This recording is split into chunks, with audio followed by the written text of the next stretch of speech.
भारत और चीन के बीच गलवान घाटी में तनाव अब कम होता हुआ दिख रहा है। सोमवार को चीनी सेना ने अपने टेंट पीछे करने शुरू कर दिए हैं, पर भारत चौकस है।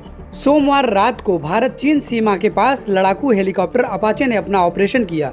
यहां देर रात अपाचे, चिनूक समेत वायुसेना के कई विमान उड़ान भरते हुए दिखे और चीन पर पैनी नजर रखते रहे। चीन के पीछे हटते ही वामपंथी और कांग्रेसी फिर चिल्लाने लगे कि जब चीन अंदर आया ही नहीं तो पीछे कैसे हटा। ये वामपंथी और कांग्रेसी वाकई में चीन के दोस्त नजर आते हैं। इनकी बचकानी हरकतों पर बच्चे भी शर्मा जाएं। चीन उस क्षेत्र में घुसा था जो कि बफर जोन है, यानी जो बीच में खाली जगह छोड़ा जाता है, और वो जरूरत से ज्यादा घुसा हुआ था। तो एक तरह से भले ही वो भारत की क्लियर सीमा में नहीं था, यानी हमारे कोई पोस्ट उनके कब्जे में नहीं थे, लेकिन बफर जोन में वह कुंडली मारे बैठा जरूर था। हमारे सेना के पराक्रम और मोदी सरकार के सख्त रवैये ने चीन को कदम पीछे खींचने पर मजबूर कर दिया।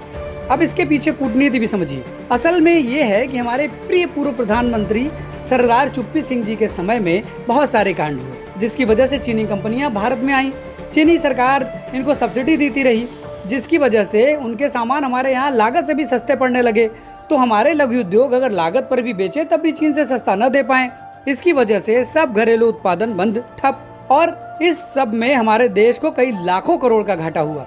अब भारत इन चीनी कंपनियों को भगाए कैसे? क्योंकि WTO के सदस्य होने के नाते भारत ऐसे ही तो इन पर व्यापार बंद नहीं कर सकता, न ही प्रतिबंध लगा सकता था।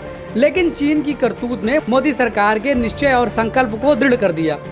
मोदी सरकार ने पीछे हटने के बजाय चीन से लोहा लिया और राष्ट्रीय सुरक्षा के मुद्दे को ध्यान में रखते हुए चीनी कंपनियों को बाहर का रास्ता दिखाना शुरू कर दिया।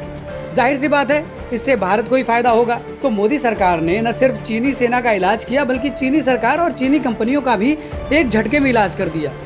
और जिस तरह से प्रधानमंत्री नरेंद्र मोदी के नेतृत्व में भारत को अमेरिका, रूस, जापान सहित पूरी दुनिया का समर्थन मिल रहा है, चीन की रीढ़ पर भारत अपने हिस्से का प्रहार कर चुका है। यकीन मानिए, बाकी विश्व अपने हिस्से का जरूर